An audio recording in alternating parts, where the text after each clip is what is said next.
Plaintiff Marcus Moore says when he was 8, his mother told him he was adopted, and as a teen he started searching for his biological family. Marcus believes he and the defendant may share the same father, so he petitioned the court for a DNA test.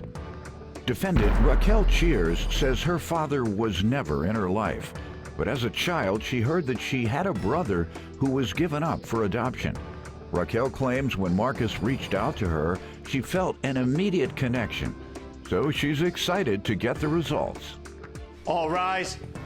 This court is now in session. The Honorable Judge Greg Mathis presiding.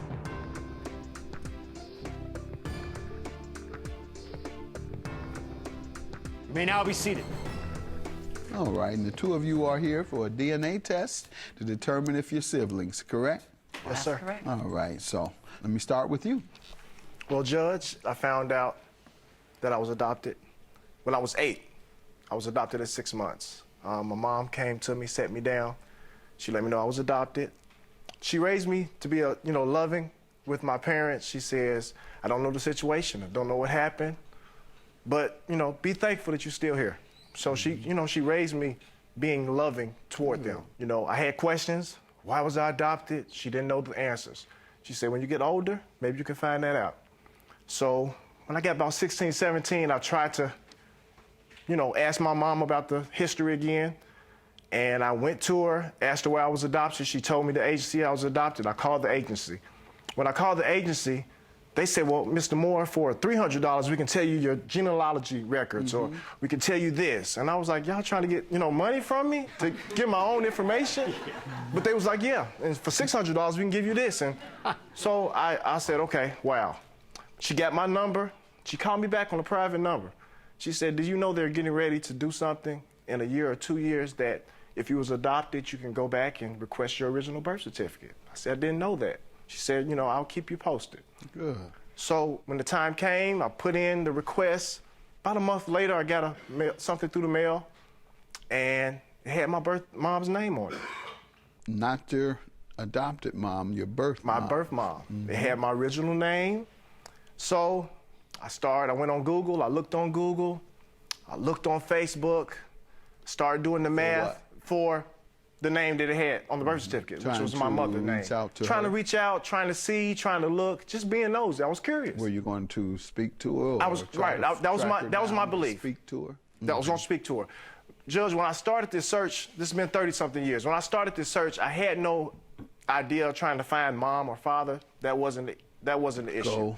The goal was to find my brothers and sisters. Okay. I believe that my brothers and sisters didn't have nothing to do with this. I wanted to reach out to them. Okay. I grew up as the only child, don't have the experience of cousins, or I didn't have the experience. So that was my goal. I didn't know the story, so just brothers and sisters.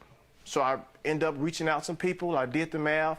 And I didn't want to tell too many people on Facebook really what was going on in their inbox. I didn't want to say too much because I didn't know if my mom was respectful. The way you say you go again, I want to see if my brothers are my brothers. I'm trying to, I don't really, 58 years later, I'm really not sure. If you was adopted, they have the Illinois Adoption Registry. They may have been adopted. I'm straight. So they're the ones I got to check on. Yes, sir. They have the Illinois Adoption Registry. So that's where I went ahead. Well, they got a Michigan. This must be Michigan Adoption. And I went ahead and I put my name, what my name was now, if I knew my surname before. So I put their names. So I put Ron, Steve, and Kenny. Go ahead. Right, and I put their I put the names on there, and every so often you can go back and check. Okay. If somebody is looking for you, it'll notify you. So they'll know. They'll know. I don't want them to know. They'll know. Yeah. Their feelings will get hurt. Yeah. Gregory looking up to see if we his real brothers or not. All right, I won't do that part. Let's get back to you. So I reached out. So when I believed to find this mom, I didn't know yet, but I'm looking through her pictures and I see Happy Mother's Day or something like that. So I got excited. Oh my goodness, I got a sister. So I reached out to a cousin. Didn't know it was a cousin, but I reached out to a cousin. I let her know my situation. How, this is my name with this information. So you asked your cousin? I asked the cousin. Whether you had siblings? No, I asked the cousin. You know, I found... I got a cousin here today. Addison, and my brother's my real brother. Yeah. You sure? He known me since I was born, of course. I reached out to I looked at, okay, I think I narrowed down who my mom was. So I looked at her friends, and I'm looking, and she called her TT. That's a, you know, Southern or abbreviation for auntie. So I reached out to the auntie, I spoke with the auntie. I sent the auntie my birth certificate, the original birth certificate, and the auntie said, oh my goodness, that's my sister's signature. Let me call her. She's been dying to try to find you. Wow. So I did that. I reached out to her. It was a little bit emotional because, like I said, I wasn't trying to find mom and dad because I didn't know the story. No hate, but I just was, it was, Correct. You know. Irrelevant. It was irrelevant. Pretty much, yeah. She reached out to me and she let me know. She said, hey, I've been trying to find you for all this time. And she said, well, when I was adopted, my parents that raised me for 30-something years changed my name. So when they changed my name to what my name wasn't before, that sealed my records. So then I had found out mom's side of the family, dad's side of the family. Everybody was trying to reach out and find me, couldn't find me because my records were sealed. So to let me know, to bring me up to speed, she said, you know, this is what happened, the reason I gave you up.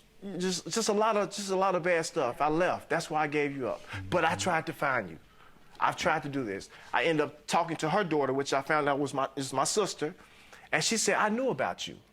And then like a peace came over me and said, well, I wasn't no secret. She didn't give me up because there was something else going on, and she, you know, my sister knew about me. So stuff started bringing in positive emotions or negative emotions? It was positive. It was all positives. Want to just interject. It made it a negative way because my family that has raised me all this time was like, why are you out here searching for people? You're trying to replace us? You're going to change your name? And I said no. And I have family members now. The family that raised me don't even speak with me because I've reached out to try to find. Not your family members that were in your household. Not in my household, but just cousins, aunties. They just felt like it was a slap in the face that I tried to reach out. They're always looking for some mess. Well, you know, but it was a little hurt, you know, a little hurting that I said I was just, you know, trying to find more. I'm not trying to just, you know, erase you guys. Why don't you give me some background? Well, I grew up in a household with 2 other siblings, and at a young age, I found out that I had a brother. Now, my father was never involved in my life. He was never a part of my life. I've never had a father figure at all. I just know what I know from him from stories that, you know, other people have said. Like the song goes, Papa was a Rolling Stone, as far as I knew. And collectively, 3 times I remember my father being in my life. I brought some pictures here today, you know. Let me see them. He was... This is of your father? These are pictures of my father, yep. When did you meet him? How old were you? When... I was young. I was... I remember having... the last time you met him, you said 3 times. Yeah, 3 times. I mean, I was so young, maybe around 5 or 6 years old. I remember him and my mom getting into an altercation, and it actually came back to me in a dream later in life because my mom was like, you were so young, you couldn't remember that. But to the detail, I remember they were standing outside my grandfather's church, and he was trying to, you know, try to take me from her. Really? And I told it to her, and she was just kind of in shock. Like, and what do you think of Marcus? You believe you all are siblings? Well, yeah. Why? Well, what makes you think that? Well, when I was younger, she kept telling me, you know, I'm going to tell you something when you get older. I'm going to tell you when you get older. As I got older, she did say, you know, you have a brother. He was given up for adoption. And she always wanted to say, you know, she don't want me bringing somebody home that might be my brother. So, you know, she kind of just kept me up to with that. And to be honest, I didn't have anything to go on. You know, I didn't know other than he was given up for adoption and... And how'd you all track each other down, specifically? Well, after I found my mom was still close to my dad's people. So when the story broke that after 30-something years, Marcus just found his mom, they was friends. So they synced it through the Facebook traffic. Okay. And I, you know, when I found my mom's side, then I had my dad's side just started reaching out. Hey, I'm your auntie. I'm your auntie. I'm your cousin. I'm your this. I'm your that. And I'm like, And oh. she did. And she was just, and she said, you know, hey, I'm your sister. All and right. so, what happened? Tell me what happened. well, it was, yeah. This is another one. He inboxed me because I'm not all too friendly on Facebook. You know, I don't do all that extra. And I got a phone call that said, your brother's looking for you. And like I said, I grew up with a brother, so I was like, my brother, what do he want? And then my mom was like, no, your brother, he found y'all. He's looking for y'all. So I get this inbox or friend request from a Marcus Moore. And of course, the first thing you do on Facebook is look at all the pictures. So I'm looking at the pictures, and he's in pictures with multiple people. I'm like, which one is he? Who is it? And finally, his other sibling gave him my phone number. And then he called me, and then we start talking, and we just were talking like we knew each other forever. And so when I finally met him, there's some more pictures of us. I was like, man, he looks like me without a wig. That could be that could be my brother. So I then started, you know, being receptive to This it. is you? Yeah, that's me. Okay. You know, I switch it up every now and again. But he would come out, you know, those are pictures of us. We've been to weddings, we've been to, you know, and I give him the brother treatment. Good. I will. And how long has it been? 2015. Since you all have met? been interacting? 3 years. 3 years? All right, now it's time to see it on paper. Let's see. There's a feeling that brothers and sisters have, blood brothers, blood sisters have, that kind of give you that chemical connection or spiritual connection, however you want to look at it. And you all had that connection because you all are siblings. All right. Good luck to you. Good luck to you. Thank you, guys. Thank you.